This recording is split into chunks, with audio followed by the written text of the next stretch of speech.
नमस्कार, मी गौरी आणि हे आहे आपलं मराठी यूट्यूब चॅनल अमेरिकेचा।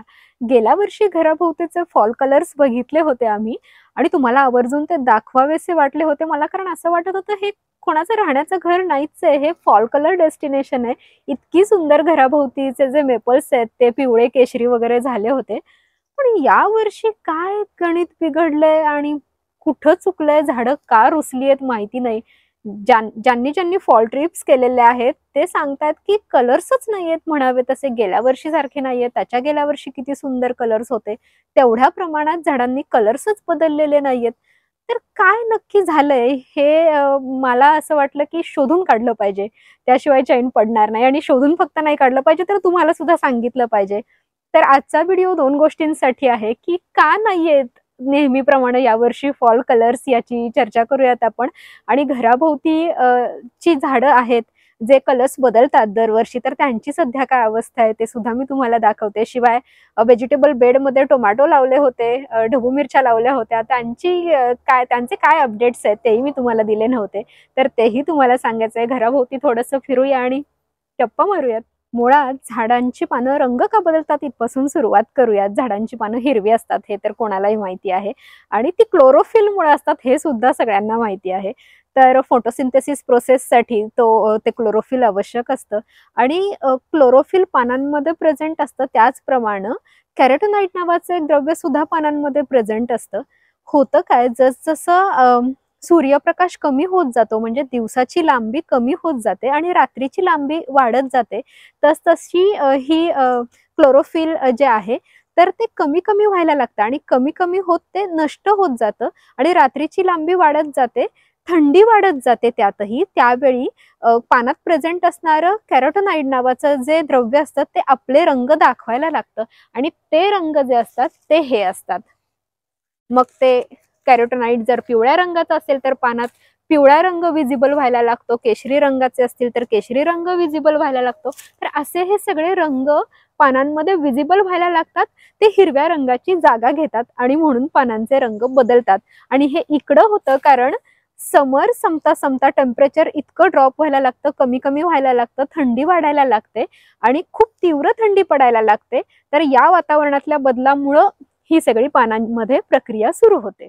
आमच्या परसबागेत मेपलचं हे एक मोठंच्या मोठं झाड आहे आणि त्याच्याच बाजूला हे एक दुसरं झाड आहे। या झाडाचा मी म्हणेन बऱ्यापैकी तरी रंग बदललेला आहे, म्हणजे फक्त शेंड्यावर काही ठिकाणी अजून हिरवी हिरवी पानं दिसतात, पण खाली तरी सगळे बदललेले आहेत। याचे रंग पिवळा झालाय, मधून मधून गुलाबी केशरी असा रंग दिसतोय। पण हे जे झाड आहे हे ऑक्टोबरच्या पहिल्या आठवड्यापर्यंत पूर्ण पिवळं धमक व्हायला हवं होतं, त्याचं एकही पान पिवळं झालेलं नाहीये अजूनही, जसाच्या तसं ते हिरवत झाड आहे। ज्या झाडाला झोपाळा टांगलेला दिसतोय त्या झाडाविषयी बोलते मी। आणि त्याच्या शेंड्यावर मात्र थोडी थोडी तपकिरी पानं आत्ता आत्ता दिसायला सुरुवात झालेली आहे। आणि हे खूप आश्चर्य होतं माझ्यासाठी, कारण हे झाड उशिरा होतं मला माहितीये। गेल्या वर्षी 13 ऑक्टोबरला केलेला ब्लॉग होता, त्या ब्लॉगची लिंक मी डिस्क्रिप्शन बॉक्समध्ये देणार आहे, तुम्ही नक्की बघा की 13 ऑक्टोबरला काय सिच्युएशन्स होती या दोन झाडांची आणि आत्ता हे चित्र कसं आहे। तर हे असं का झालं हे सुद्धा जाणून घ्यायला लागेल। फॉल कलर्स कधी छान दिसतात तर ज्यावेळी निसर्ग अनुकूल असेल, त्यांना हवं तसं तापमान असेल, त्यांना हवं तसे बदल त्यामध्ये होत असतील तर। आणि मग फॉल कलर्स यावर्षी का नाही छान दिसत आहेत याचंही तितकंच साधं उत्तर आहे ना, की निसर्ग अनुकूल नव्हता म्हणून, त्यांच्या फेवरमध्ये हे तापमान वगैरे गोष्टी नाही झाल्या म्हणून फॉल कलर्स नाही दिसले यावर्षी। झालं असं की यावर्षीचा उन्हाळा सुद्धा कडक होता, त्यात बऱ्याचशा राज्यांमध्ये दुष्काळजन्य परिस्थितीची नोंद केली गेली, त्यामुळे मॉइश्चर जे फॉल कलर्ससाठी आवश्यक असतं झाडांना रंग बदलण्यासाठी ते पुरेशा प्रमाणात मिळालं नाही। या वर्षीचा वसंत ऋतू सुद्धा खूप उशिरा आला। आणखी एक गोष्ट म्हणजे जसं उबदार दिवस आणि एकदम थंड रात्री याचा बॅलन्स लागतो फॉल कलर्स छान येण्यासाठी, तर ते तसं झालं नाही, त्यामुळे सुद्धा फॉल कलर्स चांगले आले नाहीत। आणि सगळ्यात महत्त्वाचं कारण म्हणजे मिनेसोटाच्या उत्तरेला जिथे जगभरातून माणसं फॉल कलर्स बघण्यासाठी येतात तिकडं झालं वादळ आणि पडला पाऊस, त्यामुळं झाडांची पानं रंग बदलण्याआधीच झडून गेली। पानं हिरवी असतानाच बरीचशी झाडं ही बोडकी दिसायला लागली लिटरली, म्हणजे रस्त्याने जाताना जी झाडं अशी एक सलग पिवळी, केशरी आणि लाल अशी दिसायची आणि इतकं नेत्रसुखद तो एक्सपिरियन्स असायचा. तर यावर्षी बऱ्याच जणांना तो एक्सपिरियन्स नाही घेता आला. याचं कारण म्हणजे झाडांच्या नुसत्या काड्या शिल्लक राहिल्या होत्या. बरीचशी झाडं ही हिरवीच्या हिरवीच राहिली. तर हे असं सगळं झालं, निसर्गाचं चक्र बिघडलं. म्हणतात ना की जोपर्यंत लांब असतात काही समस्या तोपर्यंत त्या आपल्याशा वाटत नाहीत. म्हणजे पर्यावरणाचं असंतुलन आणि पाऊस पडत नाहीये आणि जंगलं सगळी बेचिराख व्हायला लागलेत वगैरे आपण हे असं म्हणतो. जोपर्यंत समस्या ही त्या अमेझॉनच्या खोऱ्यात जंगलात कुठल्या तरी झाडांच्या विषयीची असते तोपर्यंत ती आपल्याला आपली नाही वाटत. पण यावर्षी मी दाराशी बघतेय 2 झाडातला फरक. म्हणजे एक झाड झालं ते पण उशिरा झालं आणि एक झाड तर पिवळं झालंच नाही, ते जसंच्या तसं हिरवं. म्हणजे जोपर्यंत समस्या दाराशी येत नाही तोपर्यंत त्याची तीव्रता कळत नाही आणि मग दाराशी आल्या की त्या घरात यायला वेळ लागत नाही. त्यामुळे निसर्गतज्ञ जे ओरडून सांगतात की पर्यावरणाचं असंतुलन, मानवी हस्तक्षेप झाल्यामुळं ऋतूंचा अनियमितपणा, तर हे सगळं वाईट आहे आणि हे वाईट होत जाईल जर आपण अजून सुद्धा निसर्ग संवर्धनासाठी पावलं नाही उचलली तर. चला, भरपूर झाली माहिती भीती. आता जरा घराभोवती एक चक्कर टाकूयात. घराच्या बाहेर सुद्धा एक छोटंसं मेपल आहे आणि त्याचाही उशिरा का होईना थोडासा कलर बदललेला आहे. दाखवते तुम्हाला सगळं. तर हे आहे ते मेपल ट्री, घराच्या समोर छोटंसंच आहे आणि हे आत्तापर्यंत झडून गेलेलं असायला हवं होतं.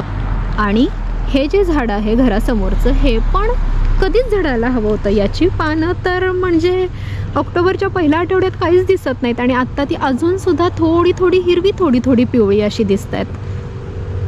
ही 2 झाडं झाली. त्यानंतर हे आपलं मोठंच्या मोठं विलो तसं लेटच पिवळं होतं आणि मग त्याची पानं पडतात. यावर्षी सुरुवात झाली आहे आत्ताशी असं म्हणायला हरकत नाही. या फांद्या मला इतक्या आवडतात ना विलोच्या. आणि इथून हे दिसतं ते आपलं मोठं मेपल. सूर्य असा येतोय ना त्यामुळे मला नीट दाखवता येत नाही. 1 मिनिट. हां, आता कदाचित तुम्हाला थोडं बरं दिसेल. तर हे आत्तापर्यंत याची सुद्धा सगळी पानं ही जी तुम्हाला डार्क कलरची शेड दिसते तशा शेडमध्ये व्हायला हवी होती. ती अजून सुद्धा मध्ये मध्ये आणि शेंड्याला हिरवी आहेत. पण तरी त्यातल्या त्यात हे झाड बरं झालंय असं म्हणायला हरकत नाहीये. तर छान दिसतंय ना. मला खूप आवडतं हे झाड आणि याच्या खाली काय फोटो आलेले गेल्या वर्षी, खूपच सुंदर. या वर्षी मला वाटतही नाहीये की फोटोशूट वगैरे करावं. आणि याचं कारण म्हणजे या झाडाचं ना एक कणभर कलर चेंज झालेला नाहीये. आहे अशी हिरवी पानं आहेत याची, आहे अशी, काहीच फरक नाही. याचा अजून एक वाईट परिणाम काय होणार आहे माहिती आहे का? आता थोड्या दिवसात स्नो सुरू होईल आणि मग स्नो सुरू होण्याच्या आधी हे सगळं फॉल क्लिनिंग करावं लागतं. ही सगळी पानं गळतात, मग ही जमीन स्वच्छ होते आणि त्याच्यावर स्नो पडतो. आता असं होईल की स्नो पण पडायला लागेल आणि झाडाची पानं पण पडायला लागतील. कसं करणार क्लिनिंग? आणि ते सगळं मेस होऊन जाईल आणि त्याचाही खूप परिणाम होईल. मग गवत ते नीट उगवणार नाही. आधीच हे पॅचेस आहेत. हे फॉलमध्ये आम्हाला या जमिनीची ट्रीटमेंट करायची होती की जिथं पॅचेस आहेत तिथं गवताचे बी पेरायचे होते, ते सुद्धा अजून करता येत नाहीये. तर असे छोटे छोटे छोटे खूप परिणाम होत असतात गोष्टींचे.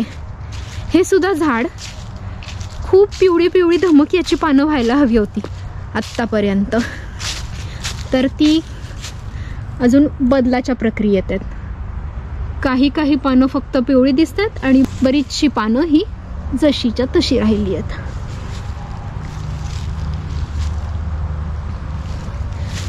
सगळ्यात गंमत म्हणजे आत्तापर्यंत गवत पिवळं पडून ते जायला पाहिजे होतं, तर मध्येच पाऊस झालाय फॉलमध्येच आणि त्यामुळं गवत ना पुन्हा तरारून आलंय आणि पुन्हा ते हिरवं हिरवं दिसायला लागलंय. स्प्रिंगमध्ये दिसतो तसा गवताचा गालीचा दिसायला लागला, एकदम हिरवा तरुण. आणि ही मुद्द्याची गोष्ट जी तुम्हाला बघायची होती, तर हा व्हेजिटेबल बेड, यात पण बरंचसं पावसाचं पाणी हे ते असं झाल्यामुळं टोमॅटो काही गळून पडलेले आहेत. आणि खूप मनापासून सांगायचं तर टेम्परेचर जसं ड्रॉप व्हायला लागलं तसं थोडं दुर्लक्ष झालं माझं या झाडांकडे. पण याचे टोमॅटो खूप खाल्ले, म्हणजे समरमध्ये एकदाही आम्हाला टोमॅटो विकत आणावे लागले नाहीत, एवढे टोमॅटो दिले झाडांनी. आणि अजूनही आहेत, फक्त आता त्याची साईज वाढतच नाहीये, हे छोटे ते छोटेच राहतात. हे काय अजूनही आहेत असे काही छान छान.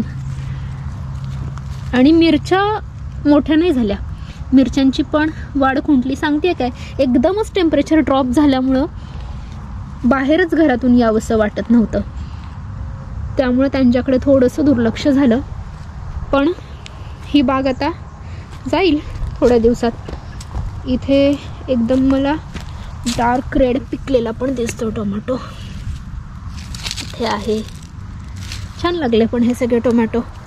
तर असा हा व्हेजिटेबल बेड पुढच्या वर्षी आणि खूप कमी वेळ मिळाला यांना, म्हणजे आम्ही एकतर भारतात होतो, त्यानंतर आल्यानंतर जून महिन्यात वगैरे आम्ही पेरणी केली. पेरणी म्हणजे ती रोपं लावणी केली थोडक्यात. आणि मग रोपं लावल्यानंतर ती उगवून आली, त्याला हार्डली जून जुलै ऑगस्ट 2-3 महिने मिळाले, तेवढ्यात हे एवढं आलं. आणि बघता बघता पाऊस आणि टेम्परेचर ड्रॉप या गोष्टी सुरू झाल्या. या वर्षीचा हा चेरी ब्लॉसम सुद्धा आम्हाला बघायला मिळाला नाही. भारतात होतो तेव्हाच त्याची फुलं येऊन गेली होती. आम्ही आलो तेव्हा त्या सगळ्या चेरीज लगडलेल्या होत्या. तर असा हा घराभोवतीचा परिसर आहे. हे चित्र सध्याचं असं आहे.